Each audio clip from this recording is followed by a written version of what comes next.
नमस्कार दोस्तों, मैं सुमन सर आप लोगों के बीच एक नई टॉपिक लेकर आया हूं जो है श्वसन तंत्र। इंग्लिश में कहते हैं रिस्पिरेटरी सिस्टम। हम लोग जो सांस ले रहे हैं और छोड़ रहे हैं उसी के बारे में चलिए हम लोग जानकारी लेते हैं। कहते हैं जीवों में दैनिक कार्यों के लिए ऊर्जा की आवश्यकता होती है। हम लोग सांस नहीं लेंगे तो जीवित रहेंगे? नहीं रह पाएंगे, क्योंकि नहीं होगा तो सबसे अच्छा एग्जांपल, जो आदमी हेल्थ होंगे मोटे तगड़े, उसके बगल में सो के देखिएगा, पता चल जाएगा। इतना जोर जोर से खराटा मारेगा जो अगल बगल का जो भी पड़ोसी है सबको जगा के रखेगा, अपने सो के रहेगा, घोड़ा बेच के सोएगा। क्योंकि उसकी शरीर की जितनी सांस की आवश्यकता है उतना शरीर उनका बॉडी यानी नाक से नहीं ले पाते हैं, इसलिए वो मुंह खोल के ऐसे मारता, खर्र खर्र मारते रहता है, अगल बगल के सबको परेशान करके रख देता है। क्योंकि उसकी जो है मोटापा के कारण, वसा के कारण शरीर मोटा हो गया, इसलिए नाक जो है यहाँ चपटा हो गया, सांस भरपूर मात्रा में शरीर को नहीं मिल पाता है। इसलिए शरीर के लिए जरूरी ऊर्जा की आपूर्ति श्वसन के द्वारा की जाती है। अभी सब कुछ छठ व्रत किए हैं, जो सब की होगी कल पूछिएगा उससे, यानी कल जो बीती है, कल सबको पैर हाथ बहुत दर्द कर रहा था, जिसको हम लोग लोकल भाषा में कहते हैं टटैनी। सब कह रहा था पैर हाथ बहुत टटा रहा है, बहुत दर्द कर रहा है, मन होता तोड़े उसको, इतना दर्द करता है। क्योंकि ऑक्सीजन लेवल जैसे कम हो जाएगा तो आपको थकान महसूस होगा, पैर हाथ टटाने लगेगा, क्योंकि जितना शरीर को ऊर्जा चाहिए यानी ऑक्सीजन चाहिए उतना शरीर को पहुंचा नहीं पाता है। इसी लेके अगला है अंगों का समूह जो श्वसन क्रिया में सहायक होता है, श्वसन तंत्र कहलाता है। अंगों का समूह, एक ही गो अंग मिलकर हमारा शरीर नहीं निर्माण हुआ है। नाक है, हाथ है, कान है, मुंह है, जीभ है, टांग है, पेट है, सभी का अपना अपना काम है। उसी तरह ये अंगों का समूह को शोषण करते, सभी का अपना अपना काम है, इसी लेके सबको मिलकर काम करते हैं। अगला है शोषण, ऑक्सी और अनऑक्सी में चलिए हम लोग समझते हैं। ऑक्सी किसको कहेंगे, अनऑक्सी किसको कहेंगे। ऑक्सी उपस्थित होता है, ऑक्सीजन उपस्थित, ऑक्सी में ऑक्सीजन उपस्थित रहेगा और प्राप्त होता है CO2 H2O ऊर्जा। हम लोग सांस जो लेते हैं, ऐसे आप ठंडा का मौसम आएगा ऐसा हाथ लीजिएगा, नहीं तो दर्पण लीजिएगा, हाँ ऐसे जो कीजिएगा उसमें पानी जम जाता है। CO2 तो छोड़े, उसके साथ जल भी छोड़े, ये जो हवा जो छोड़े हैं ऊर्जा भी कुछ आपका नष्ट हुआ है, उसी को कहते हैं ऑक्सी। अनऑक्सी चलिए हम लोग समझते हैं। अनऑक्सी O2 की आंशिक उपस्थिति, O2 ऑक्सीजन का आंशिक उपस्थिति यानी छोटा सा, जिसको प्राप्त होता है लैक्टिक अम्ल प्लस ऊर्जा। दूध को खट्टा कौन करता है? लैक्टिक एसिड न, वही लैक्टिक अम्ल है। हम लोग को जो अनऑक्सी मिलता है लैक्टिक अम्ल प्लस ऊर्जा। अगला है O2 की अनुपस्थिति, ऑक्सीजन जहां नहीं रहेगा, वहां नहीं रहेगा तो इथेनॉल प्लस O2 प्लस ऊर्जा, ये तीनों चीज हम लोग को मिलता है। आजकल जो भी मोटरसाइकिल आ रहा है तो सब में इथेनॉल की मात्रा भारत सरकार ने 20% कर दिए हैं, लेकिन आप लोग को पता नहीं है। क्योंकि भारत सरकार चाहते हैं कि जितना भी नागरिक मेरे हैं सब ई रिक्शा पर चले आए, यानी बैटरी पर चले आए, जिससे हमको विदेश से तेल खरीदना कम पड़ेगा।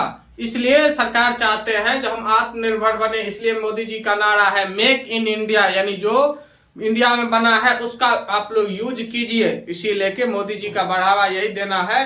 जो हम लोग दूसरे पर जो डिपेंड है पेट्रोल डीजल पर, हम लोग चाहते हैं अपना रेन्यूएबल ऊर्जा यानी सौर ऊर्जा से काम चलाए, बिजली से काम चलाए।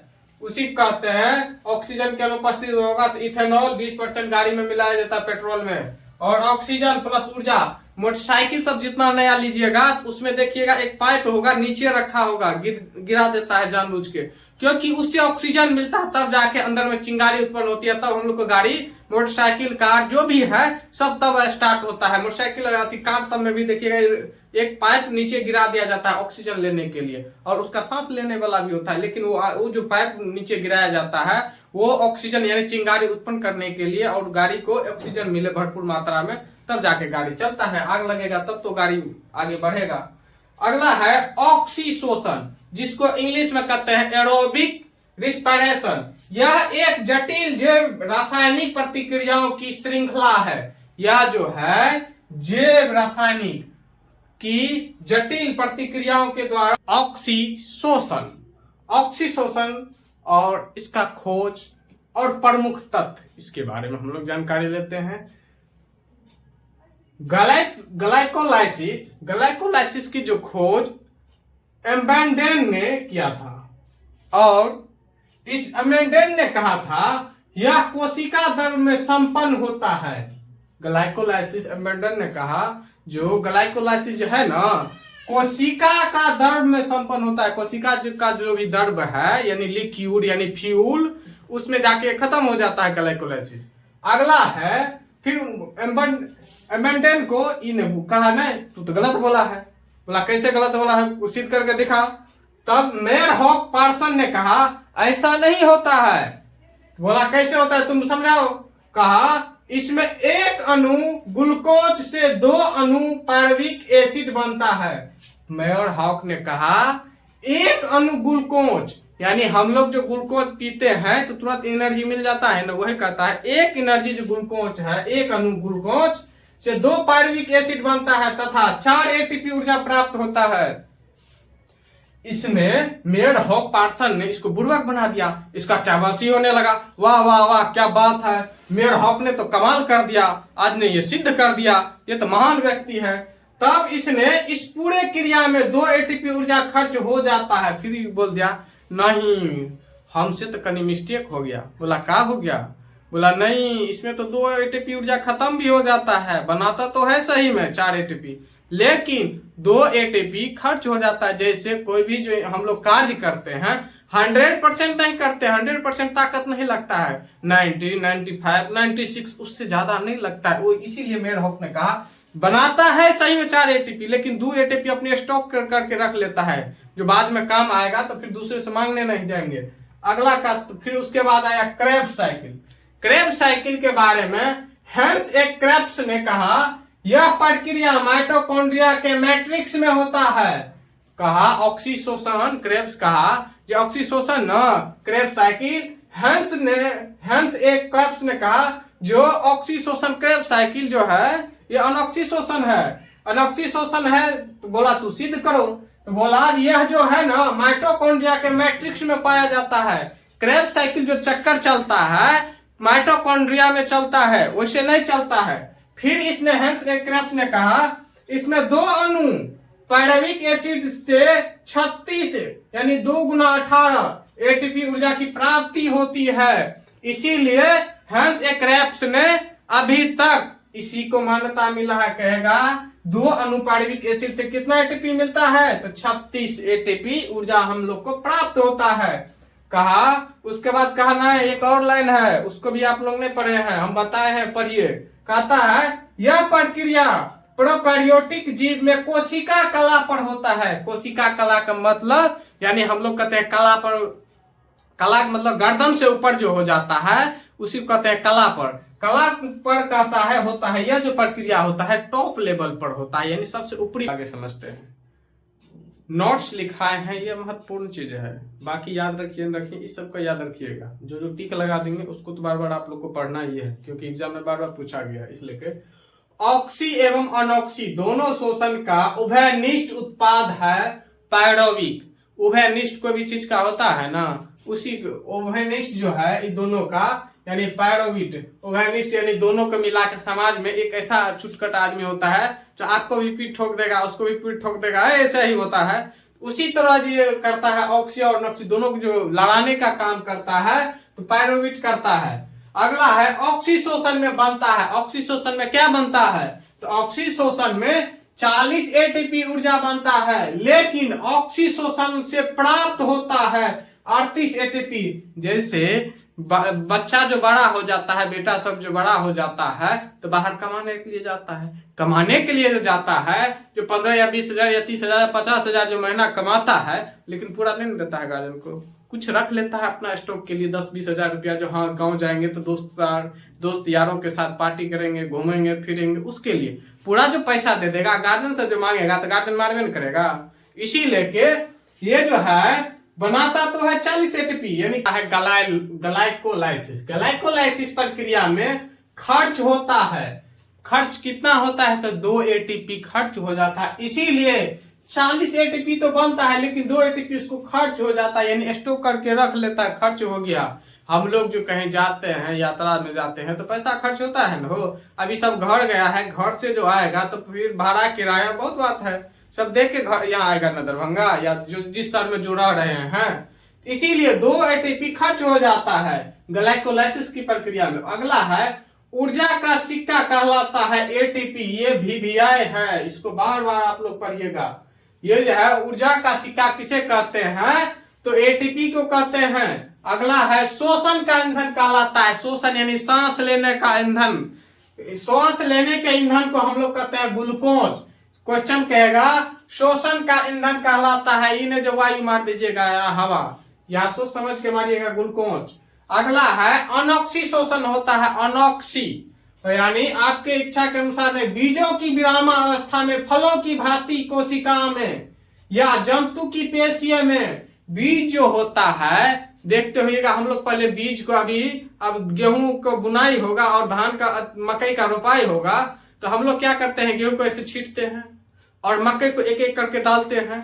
वही जो है कवर जो क्या रहता है उसी को हम लोग कहते हैं अनॉक्सी शोषण, यानी वो अभी विरामावस्था में, जब तक उसको हम लोग मिट्टी में नहीं डालेंगे, उसमें थोड़ा पानी या खाद नमी नहीं मिलेगा, तब तक उसमें से अंकुरित नहीं होगा।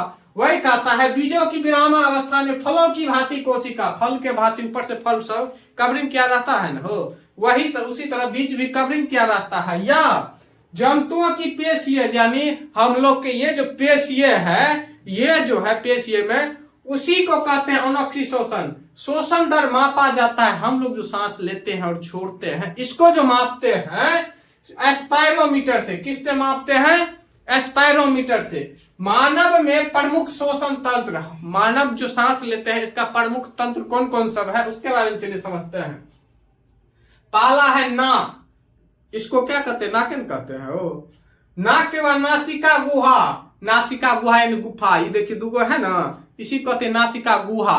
अगला है ग्रासनी, इसके बाद ये जो है यहाँ ग्रासनी आ जाता है, ग्रासनी। उसके बाद स्वर तंत्र, हम जो अभी बोल रहे हैं नाक वहां जाके दोनों कनेक्ट हो जाता है। कभी कभी हम लोग जो सड़क जाते हैं तो नाकों वाटे चावल निकल जाता है, जो पदार्थ खाते हैं वो निकल जाता है या पानी निकल जाता है।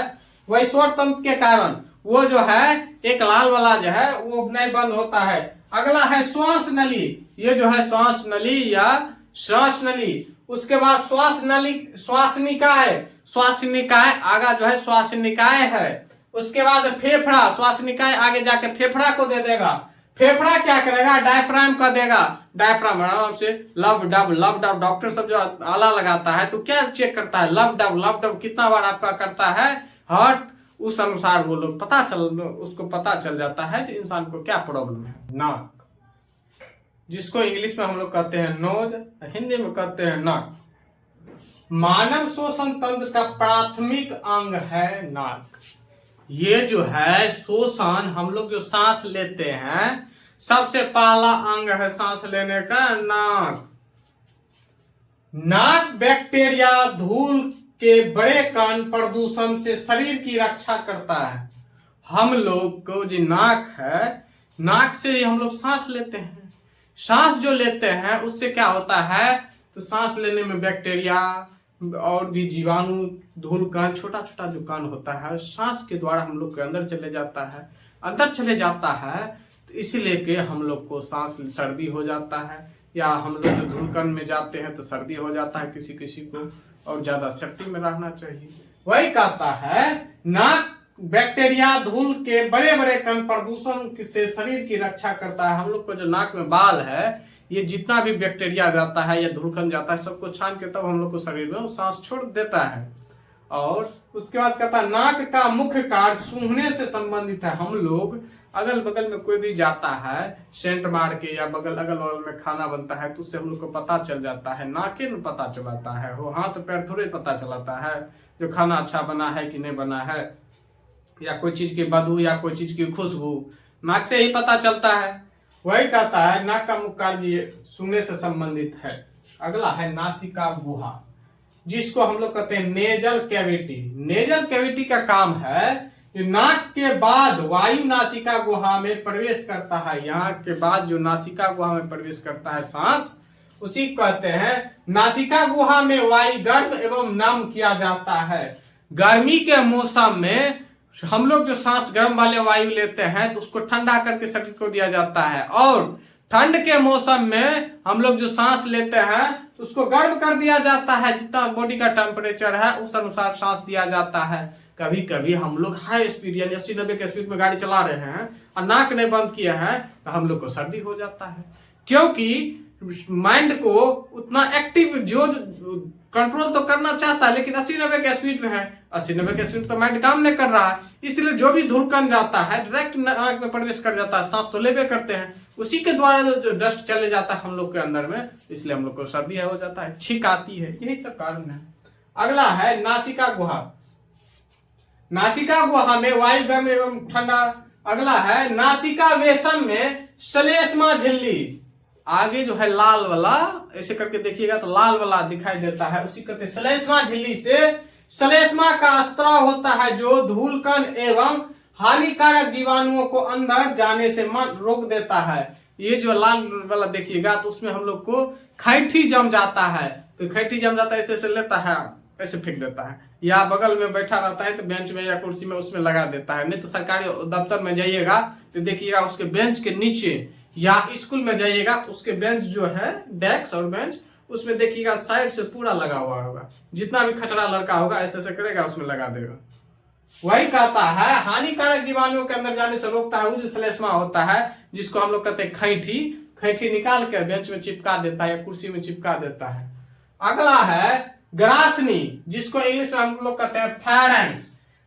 ग्रासनी पाचन व शोषण तंत्र दोनों के लिए महत्वपूर्ण अंग है। ये ग्रासनी जो है सांस लेने और भोजन करने दोनों के लिए यह महत्वपूर्ण है। ग्रासनी से होते हुए वायु श्वास नली में पहुंच जाता है, यहां से श्वास नली तक पहुंच जाता है। अगला है श्वास नली यानी ट्रेकिया। ट्रेकिया यह स्वर तंत्र और फेफड़ा को जोड़ता है। ये जो ट्रेकिया है स्वर तंत्र और फेफड़ा दोनों को जोड़ने का काम करता है। इसके चारों ओर उपस्थित वल्य पाया जाता है, इसके चारों ओर वल्य पाया जाता है। एक बार जो सिगरेट इंसान पीता है तो 25,000 वल्य को खत्म कर देता है, और जो सूंघता है उसको भी हानिकारक पहुंचाता है। इसलिए जो नहीं पीता है उसको अजीब लगेगा, चक्कर तक्कर किसी किसी को आ जाता है, क्योंकि वो जीवन में तो कभी पिया है नहीं, नशा से दूर है। इसलिए आप लोग नशा से दूर होइए, नशा उतना यूज नहीं कीजिए। इस नेजल कैविटी जो है नेजल कंपनी ने एक बच्चा का ड्रॉप आता है, छोटका बच्चा सबको 6 महीना साल भर वाला को नेजल करके एक नेजल कैविटी या नेजल करके एक ड्रॉप आता है, छोटका बच्चा सबको ऐसे लेगा नाक में डाल देगा उसका मम्मी।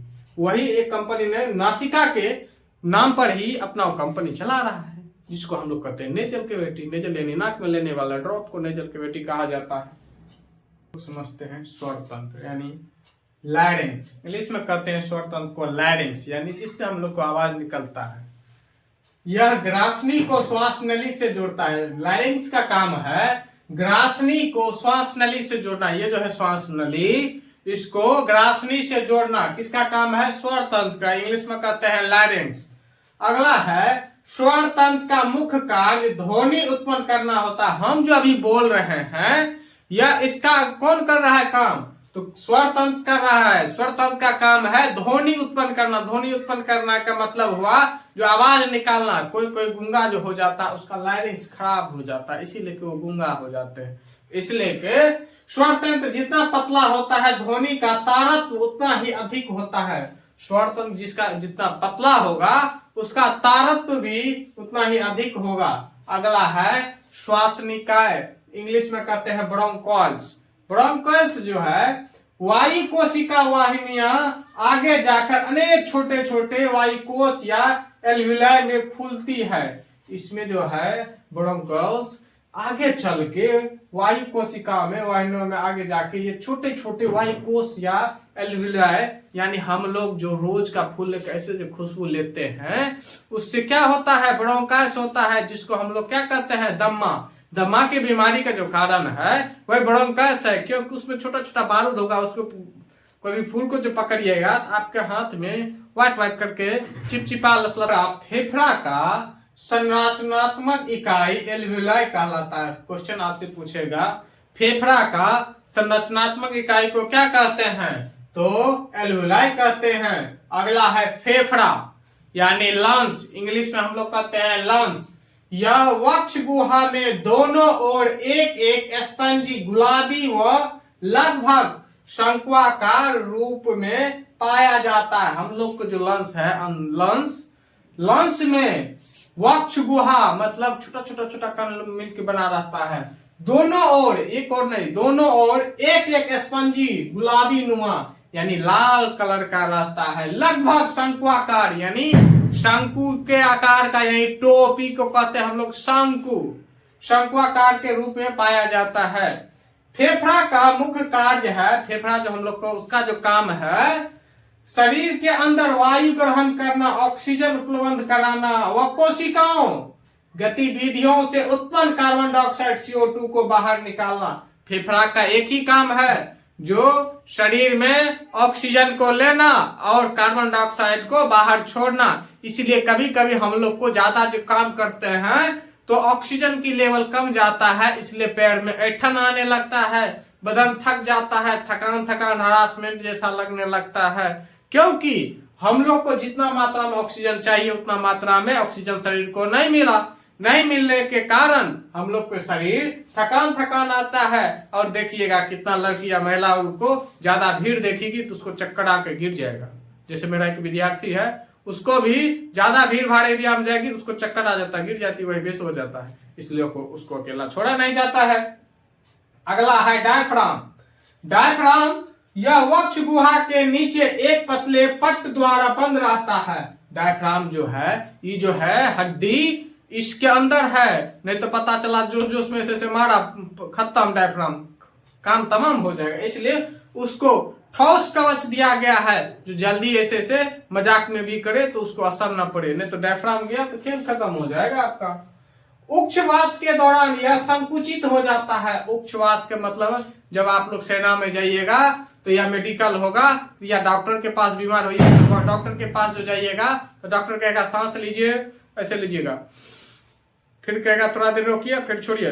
जैसे छोड़िएगा तो ये जो होता है, जो आगे पीछे जो करता है, उसी को कहते हैं उच्छ्वास के दौरान संकुचित होना यानी सुकून जाना। अगला है, यह वक्ष और उदर के बीच स्थिर एक गुंबदाकार संरचना है, जो देह गुहा को अग्र वक्ष गुहा एवं पक्ष यानी उदर गुहा में विभाजित करता है। ये आगे और पीछे, डॉक्टर के पास जाइएगा तो ऐसे ऐसे पहले चेक करेगा, फिर उसको संतुष्टि नहीं होगा तो आपके पीठ पर ऐसे चेक करेगा, कहेगा सांस लीजिए, सांस छोड़िए, सांस लीजिए और छोड़िए। क्योंकि उसकी संतुष्टि के लिए, यानी इसका वक्ष गुहा प्रॉपर मात्रा में काम कर रहा है कि नहीं, डायफ्राम प्रॉपर मात्रा में काम कर रहा है कि नहीं, इसी अनुसार आपको दवा दिया जाता है डॉक्टर के द्वारा। आप सही हो जाइएगा तो स्वस्थ है, नहीं तो किसी। शरीर में ऑक्सीजन का परिवहन यानी इंग्लिश में कहते हैं oxygen transport in the body, यानी हमारे शरीर में कैसे ऑक्सीजन जाता है उसके बारे में जानकारी लेते हैं। चलिए समझते हैं क्या करता है। सबसे पहले नासरंध्र इसको कहा जाता है, नासरंध्र। उसके बाद ग्रसनी है, स्वर तंत्र है, यंत्र है, श्वास नली है, श्वासनी है, श्वास नलिका है, वायु कोष्ठक है, रुधिर है, उसके बाद कोशिका है। सबसे पहले हम लोग सांस लेते हैं, ऑक्सीजन लेते हैं। ऑक्सीजन ग्रासनी को देता है। ग्रासनी क्या करता है, स्वर तंत्र यानी इसको दे देता है गला को। गला क्या करता है, उससे नीचे श्वास नली में दे देता है। श्वास नली क्या करता है, श्वासनी को दे देता है। श्वासनी क्या करता है, श्वास नलिका से वायु कोष्ठक को यानी फेफड़ा को दे देता है। फेफड़ा क्या करता है, शुद्ध करने के बाद खून को दे देता है। खून क्या करता है, खून तो पूरे बॉडी में जाता है। पूरे बॉडी में जो जाता है तो वही प्रत्येक कोशिका को ऑक्सीजन पहुंचा देता है। जहां पे ऑक्सीजन की कमी हो जाती है तो हम लोग को झुनझुनी लगने लगता है, कहते हैं कि कमजोरी हो गया है, इसलिए कि झुनझुनी भर रहा है, खाइए पीजिए। क्योंकि कोशिका को।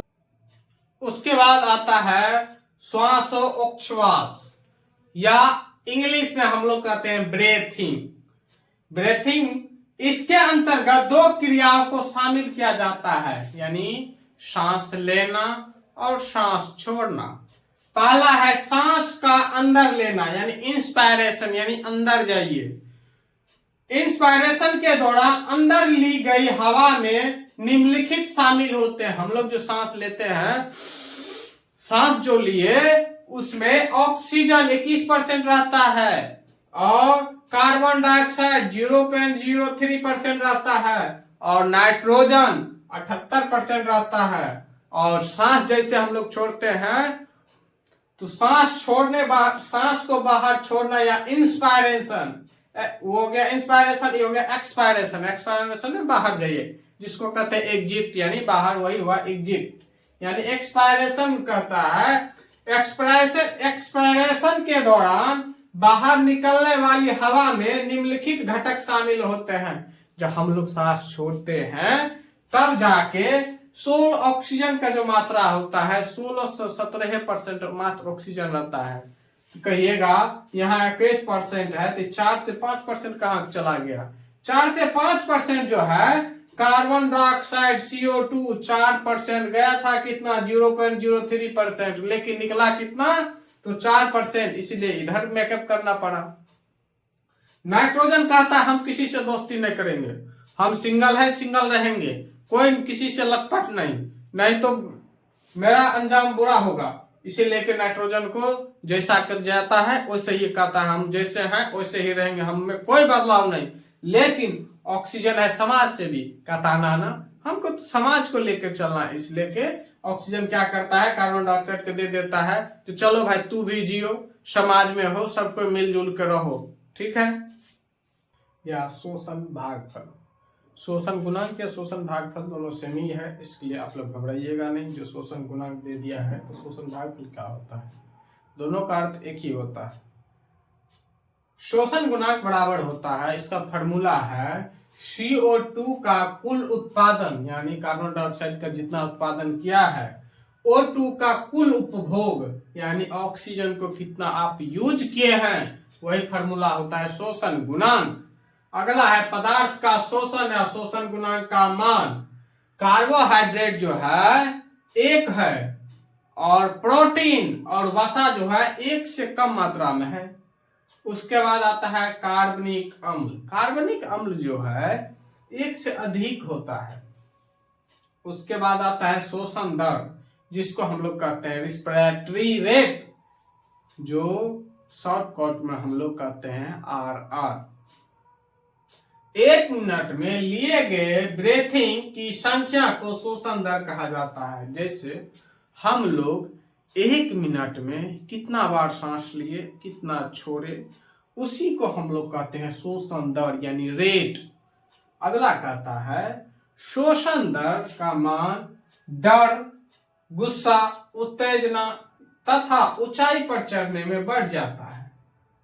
कभी कभी हम लोग डर जाते, जैसे आप अकेले हैं और आपको पता है कि इस रास्ता से चलेंगे तो आगे जाके खतरा है, या उस रास्ता से दिन भर चलिए लेकिन रात को कह देते हैं बूढ़े पुराने लोग उस रास्ता से न जाना, भूत रहता है, प्रेत रहता है, तरह तरह के जो गांव की भावनाएं हैं उससे जोड़ दिया जाता है। तो बाय मिस्टेक हम लोग को याद न रहे उस रास्ता से जो चलते हैं तो हम लोग को याद आता है फलनमा कहने चलो जो वहां भूत रहत है तो वहां होकर न जाए। तो इसी लेके तब क्या होता है, सांस जो हम लोग को होता है वो स्पीड हो जाता है। अगला है गुस्सा। आपको कोई गुस्सा दिला दे, जिसको कहते हैं पारा है हो गया मेरा, तो तभी आपका सांस जो है ज्यादा स्पीड में चलने लगेगा। उसके बाद है उत्तेजना, कोई चीज की खुशी, जो चीज आपको जीवन में, जैसे आप मेहनत कर रहे हैं, विद्यार्थी हैं, जैसे ही आप क्लिक कीजिएगा रिजल्ट आ गया तो खुशी का माहौल दूसरा होता है। तभी आपका जो सांस होता है उस समय क्षण जैसे क्लिक करेगा रिजल्ट आपका दिखा दे, तभी आपका जो है सांस बढ़ जाता है। वही है उत्तेजना यानी खुशी। अगला है ऊंचाई पर चढ़ने पर। हम लोग जो हाइट पर चढ़ते हैं 2-4-5 मंजिला, 2-4-5 मंजिला छोड़िए ना, सब जगह नहीं मिल पाता है, कहीं कहीं मिलता है, जो मार्केट में रहता है वो तो देखा है। जैसे हम लोग वो जो टावर वाला झूला होता है गोल का, ऊपर में चढ़ने तो बड़ा मजा आता है, और जैसे जो नीचे आते हैं तो पते लगता है जो शरीर में आप कुछ रहा ही नहीं, क्योंकि शरीर का वजन कम हो जाता है, इससे हम लोग को डर लगने लगता है, तो उससे सांस सांस जो है स्पीड में चलने लगता है। जबकि नींद की स्थिति में श्वसन दर का मान घट जाता है, लेकिन हम लोग जो सोते हैं तो स्पीड में सांस नहीं लेते, आराम से जितना शरीर को चाहिए उन सब सांस लेते हैं और छोड़ते हैं। जिसको सांस का प्रॉब्लम होता है वो खराटे मारते हैं, उसका भी इलाज होता है, इलाज करवाइएगा तो ठीक हो जाइएगा। या कोई ज्यादा फैट हो गए, मोटा हो गए हैं, तो उसको शरीर को चाहिए ज्यादा ऑक्सीजन, लेकिन नहीं मिल पाता है, इसलिए वो मुंह भी खोल लेता है और नाक तो उसका खुले रहता है, मुंह नाक दोनों से सांस लेता है, इसलिए खराटे ज्यादा आवाज आते हैं हम लोगों को। चलिए आगे। स्वस्थ वयस्क मनुष्य में श्वसन दर का मान 16 से 18 प्रति मिनट होता है। एक स्वस्थ युवा या युवती 1 मिनट में 16 से 18 बार सांस लेता है और छोड़ता है, ठीक है। जबकि नवजात शिशुओं में 29 से 32 प्रति मिनट लेता है। छोटा बच्चा जो होगा 2-4 महीना का या 1 साल 1.5 साल का, उस सब का सांस जो है तेजी रहता है, 29 से 32 1 मिनट में 29 से 32 बार लेता है। कभी कभी नवजात शिशु का क्या होता है, नेजल यानी वो जो जाम हो जाता है सर्दी के कारण, तो गांव घर में कहता है बच्चा पजरा मारा है, समझ गए। उसके बाद आता है अंतःशोषण। जिस प्रकार से वायु फेफड़े तक आती है उसे अंतःशोषण कहते हैं। अंतःशोषण हम लोग उसको कहेंगे जो हम लोग जो सांस लिए, सांस लेने के बाद जो फेफड़ा तक जाता है, क्योंकि बाहर है, बाहर से जो अंदर जाता है यानी एंट्री जो करता है, उसी को हम लोग कहते हैं अंतःशोषण। फेफड़ा तक पहुंच जाना अंतःशोषण कहलाता है। चलिए, अंतःशोषण और शोषण में दोनों में क्या डिफरेंस है उसके बारे में होता है। अंतःशोषण, यह क्रिया कोशिका के बाहर होता है। अंतःशोषण की जो क्रिया होती है कोशिका के बाहर होगी, लेकिन शोषण की जो क्रिया होती है कोशिका के भीतर। यह क्रिया जो होती है कोशिका के बाहर होती है, लेकिन शोषण की जो क्रिया होती है यह क्रिया कोशिका के भीतर होती है। अगला है अंतःशोषण में क्रिया में एंजाइम की आवश्यकता नहीं होती है। अंतःशोषण जो होगा उसमें कोई एंजाइम की जरूरत नहीं पड़ती है, लेकिन शोषण में इसमें एंजाइम की आवश्यकता पड़ती है। एंजाइम नहीं दीजिएगा तो ये काम ढंग से नहीं करेगा सुचारू रूप से। जैसे हम लोग किसी से जो काम करवाते हैं उसके बदले में पैसा देते हैं, हो पैसा देते हैं, नहीं देते हैं पैसा, या आपके डर से, आपके दबदबा है तो आपके डर से तो काम तो कर दिया, लेकिन मने मन कहेगा धू काम बिगाड़ के ही चलो, इसीलिए वो मन से काम नहीं करेगा। इसलिए इसको क्या चाहिए, आवश्यकता होता है एंजाइम का।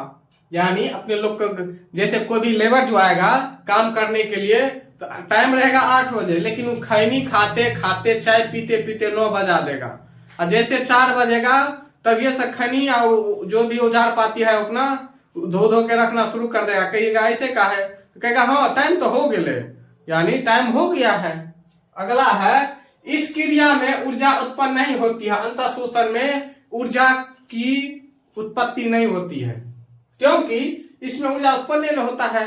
जैसे हम लोग मार्कर को कुछ कहेंगे तो फर्क पड़ेगा हो, लेकिन इंसान को कह के देखिए, जो जीव है उसको कह के देखिए, तुरंत आपको जवाब मिलेगा। उसी तरह शोषण में इस क्रिया में ऊर्जा उत्पन्न होती है। शोषण की जो क्रिया होती है इसमें ऊर्जा उत्पन्न होती है। ऊर्जा कैसे उत्पन्न होती है, हम लोग जो ऊर्जा कोई भी पदार्थ जो खाते हैं, भोज जो खाने जाते हैं, तो भोज खाने जाते हैं तो खा लेते हैं क्षमता से ज्यादा जो खा लेते हैं, दही वही खा लेते हैं अच्छा ठीक ठाक, तो कहता है आता है भोज खाने के बाद कहता है हमको गर्मी लग रहा है, क्योंकि उसमें इंस्टेंट यानी अत्यधिक मात्रा में ऊर्जा, जो भोज्य पदार्थ हम लोग खाए हैं उसमें ऊर्जा होता है, ऊर्जा होने के कारण उसमें गर्मी आ जाती है। या कहता है ठंड के मौसम में देसी मुर्गा खाओ, अंडा खाओ, इसमें भी गर्मी होता है, वही ऊर्जा हुआ। यह केवल एक भौतिक क्रिया है। अंतःशोषण जो है यह केवल एक भौतिक क्रिया है, लेकिन शोषण जो है यह एक जैव रासायनिक क्रिया है। शोषण जो है जैव रासायनिक क्रिया है। अंतःशोषण में कहता है जिसमें शरीर ऑक्सीजन का अंतर्ग्रहण, कार्बन डाइऑक्साइड का बहिक्षेपण करता है। इसमें क्या होता है, अंतःशोषण में ऑक्सीजन को अंदर लिया जाता है और कार्बन डाइऑक्साइड को बाहर छोड़ दिया जाता है। लेकिन शोषण में क्या करता है, ग्लूकोज का ऑक्सीकरण होता है। ग्लूकोज जो हम लोग यूज करते हैं, खाते हैं, पीते हैं, शरबत बना के और भी पदार्थ किससे जो हम लोग को मिलता है उसको क्या करता है, ऑक्सीकरण करता है। इसके फलस्वरूप कार्बन डाइऑक्साइड तथा ऊर्जा उत्पन्न होती है। ये जो शोषण की क्रिया में ग्लूकोज को ऑक्सीकरण किया जाता है तो कार्बन डाइऑक्साइड भी उत्पन्न होता है और ऊर्जा भी उत्पन्न होता है। ये दोनों काम होने के बाद हम लोग ऊर्जा को रख लेते हैं और कार्बन डाइऑक्साइड के सांस के माध्यम से बाहर निकाल देते हैं। अगला है मनुष्य के फेफड़े में कोशिका की संख्या कितनी होती है। मनुष्य का हम लोग का जो फेफड़ा है, फेफड़ा में कोशिका का लगभग 300 मिलियन होता है। कितना होता है? 300 मिलियन। अगला है गैसों का विनियम। गैसों का विनियम का अर्थ होता है चेंज करना। ऑक्सीजन और कार्बन डाइऑक्साइड किस अंग में होता है? ये दोनों जो होता है एल्वुलाई। एल्वुलाई का संरचना कैसा होता है? जैसे अंगूर जो गुच्छा में लटका हुआ रहता है, एक पर एक, एक पर एक, एक पर एक, उसी तरह एल्वुलाई भी रहता है। अगला है लंग्स के बाहर आवरण पाया जाता है। लंग्स जो हम लोग का है, लंग्स के आवरण जो लंग्स जो कवर किया रहता है, वो जो कवर रहता है फुफ्फुस आवरण से, इंग्लिश में हम लोग कहते हैं उसको प्लूरेला।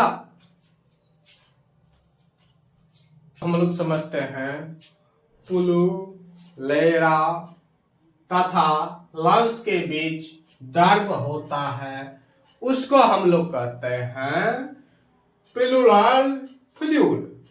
इसको क्या कहेंगे? Pleural fluid.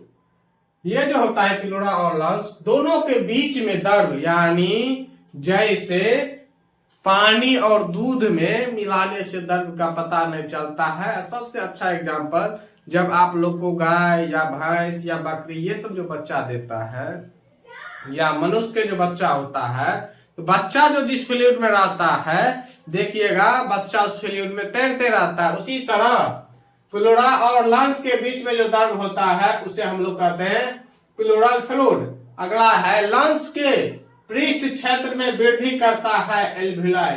लंग्स जो है इसका पृष्ठ क्षेत्रफल यानी पृष्ठ क्षेत्र में इसकी जो सतह है उसमें जो वृद्धि करता है उसे हम लोग कहते हैं एल्वुलाई। एक स्वस्थ मनुष्य का टाइडल वॉल्यूम का मान 500 ml होता है। एक स्वस्थ जो बीमार ना हो, पूरा तरह से कंप्लीट हो, उस मनुष्य को जो होता है टाइडल वॉल्यूम 500 ml होता है। श्लेष्मा झिल्ली की सूजन को कहा जाता है ब्रोंकाइटिस। जैसे ही आपको फेफड़ा में दिक्कत होगा तो डॉक्टर कहेगा जो आपको ब्रोंकाइटिस हो गया है। ब्रोंकाइटिस हो गया मतलब आपको फेफड़ा से रिलेटेड आपको बीमारी हो चुका है, आप उसको इलाज करवाइए। उसी को हम लोग कहते हैं श्लेष्मा झिल्ली का सूजन को कहा जाता है ब्रोंकाइटिस। अगला है मानव शरीर में शोषण वर्णक है हीमोग्लोबिन। हम लोग जो सांस लेते हैं और पूरे शरीर में जो ऑक्सीजन को पहुंचाता है वो काम है किसका? हीमोग्लोबिन का। क्योंकि हीमोग्लोबिन शरीर में पूरे शरीर में ऑक्सीजन लेवल नहीं पहुंचा पाता है तो इससे हम लोग को थकान होती है, पाँव देह हाथ दर्द करने लगता है। क्योंकि हम लोग भी ज्यादा देर तक खड़ा होके पढ़ाते हैं या काम करते हैं तो उसमें क्या होता है, तो खड़ा है, लेटे तो नहीं है या बैठे तो नहीं है, इसलिए पूरा जो शरीर जो स्ट्रेट हो जाता है, इससे हम लोग को दिक्कत आने लगती है, थकान महसूस होता है क्योंकि ऑक्सीजन लेवल पहुंच नहीं पाता है पूरे शरीर में, इसी लेके। अगला है मछली पानी में घुले ऑक्सीजन ग्रहण करता है। किससे?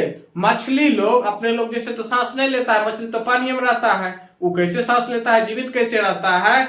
वह जो जीवित रहता है और सांस लेता है रक्त वाहिकाओं से। वो देखिएगा जब मछली को थोड़ा थोड़ा बुलबुला टाइप को छोड़ते रहता है, उसमें क्या बुलबुला नहीं है, वो ऑक्सीजन है, हवा रहता है। हम लोग जो बंद डब्बे को फेंक देते हैं पानी में तो डूबता है? नहीं डूबता है, क्योंकि जब तक उसको हम लोग बाहरी फोर्स ना लगाए या उसका ढक्कन ना खोल दे, ढक्कन खोलेंगे उसके अंदर पानी प्रवेश करेगा, जितना एयर है बाहर चलेगा और डूब जाएगा।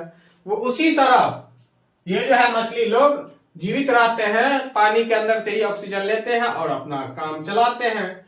समुद्री तट पर रहने वाले व्यक्ति यदि ऊंचे पहाड़ों पर रहने लगे तो उसके रक्त यानी खून में किसकी मात्रा बढ़ जाएगी? जैसे जो इंसान समुद्र के किनारे रहते हैं उसको भेज दीजिए शिमला, जम्मू कश्मीर, जो पहाड़ी एरिया हो, तो उसके शरीर में क्या चीज का वृद्धि हो जाएगा? तो उसके शरीर में जो वृद्धि हो जाएगा लाल रुधिर कणों, एवं हीमोग्लोबिन की मात्रा, रेड ब्लड सेल जो है वो ज्यादा हो जाएगा और हीमोग्लोबिन भी बढ़ जाएगा, क्योंकि वहां पे जो भी व्यक्ति रहते हैं उसका हीमोग्लोबिन और रेड ब्लड सेल वो ज्यादा रहता है। सामान्य व्यक्ति में हीमोग्लोबिन की औसत मात्रा कितनी होती है? तो 15 ग्राम प्रति 100 ml रुधिर में होता है। 100 ml खून खींचिएगा तो 15 ग्राम आपको हीमोग्लोबिन मिलेगा। अगला है श्वसन क्रिया में इलेक्ट्रॉन अभिगमन तंत्र कहाँ स्थित रहता है? ये जो होता है श्वसन यानी सांस लेने में इलेक्ट्रॉन अभिगमन तंत्र जो जिसे हम लोग कहते हैं वो जो होता है माइटोकॉन्ड्रिया की क्रिस्टी में। माइटोकॉन्ड्रिया जो जिसको हम लोग कहते हैं पावर हाउस ऑफ सेल, वो जो होता है माइटोकॉन्ड्रिया के क्रिस्टी में पाया जाता है। अगला है किण्वन, जिसको हम लोग करते हैं इंग्लिश में फर्मेंटेशन। फर्मेंटेशन की क्रिया को किस उपकरण द्वारा मापते हैं? तो कुंस नली के द्वारा मापते हैं। किण्वन की प्रक्रिया को हम लोग नापते हैं कुंस नली से। फेफड़े में अशुद्ध रक्त कहां से जाता है? हम लोग जो खून जो छलना होता है यानी सफाई होता है फेफड़ा में, वो कहता है अशुद्ध यानी जिसमें बैक्टीरिया जीवाणु सब जो हो, वह खून किससे जाता है? तो दायां नीले से जाता है। अगला है सांस छोड़ते समय पसलियां गति करता है कैसे? नीचे से नीचे और अंदर की ओर। हम जो अभी सांस ले रहे हैं, पढ़ा रहे हैं तो आवाज निकल रहा है, तो बार बार हम लोग को सांस लेना पड़ता है। सांस जो लेना पड़ता है तो नीचे जाता है पहले, उसके बाद अंदर नीचे जाएगा और छोड़ेगा। छोड़ते हैं पकड़ते, छोड़ते पकड़ते हैं। अगला है केंचुआ तथा मेंढक अपनी त्वचा से सांस लेती है, जिसके कारण दोनों जीव की त्वचा नरम और पतला होता है। ये जो है मेंढक और ये केंचुआ, केंचुआ के अपने लोग को लोकल भाषा में कहते हैं चाली, कहीं कहीं लीच कहा जाता है। लीच तो अलग हो जाता है लेकिन लीच भी कहीं कहीं कह देता है चाली। जो बचपन में उस चाली को पकड़ के डब्बा में रखते थे और पकड़ के उसमें बंसी लेते थे, उसमें फंसा के उसमें देते थे और ऐसे करके रख देते थे और उसमें एक लकड़ी बांध देते थे। जैसे लकड़ी से डुब किया तो ऐसे लेते, छिप लेते थे, मछली आ जाता था। वही है केंचुआ। केंचुआ को इसे किसानों का मित्र भी कहा जाता है केंचुआ को।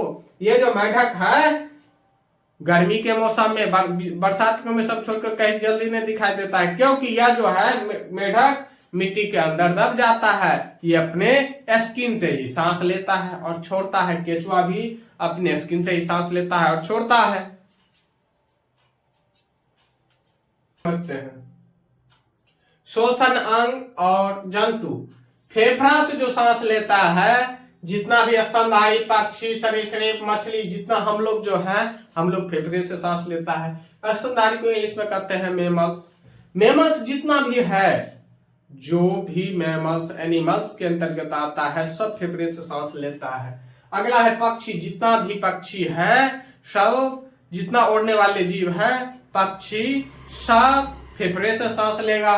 अगला है सरीसृप। जो रेंग कर चलता है सब फेफड़ा से ही सांस लेता है, जैसे सांप, मगरमच्छ और गिरगिट। ये सब जो है सांस जो लेता है फेफड़ा से। मछली भी सांस जो लेता है फेफड़ा से ही लेता है।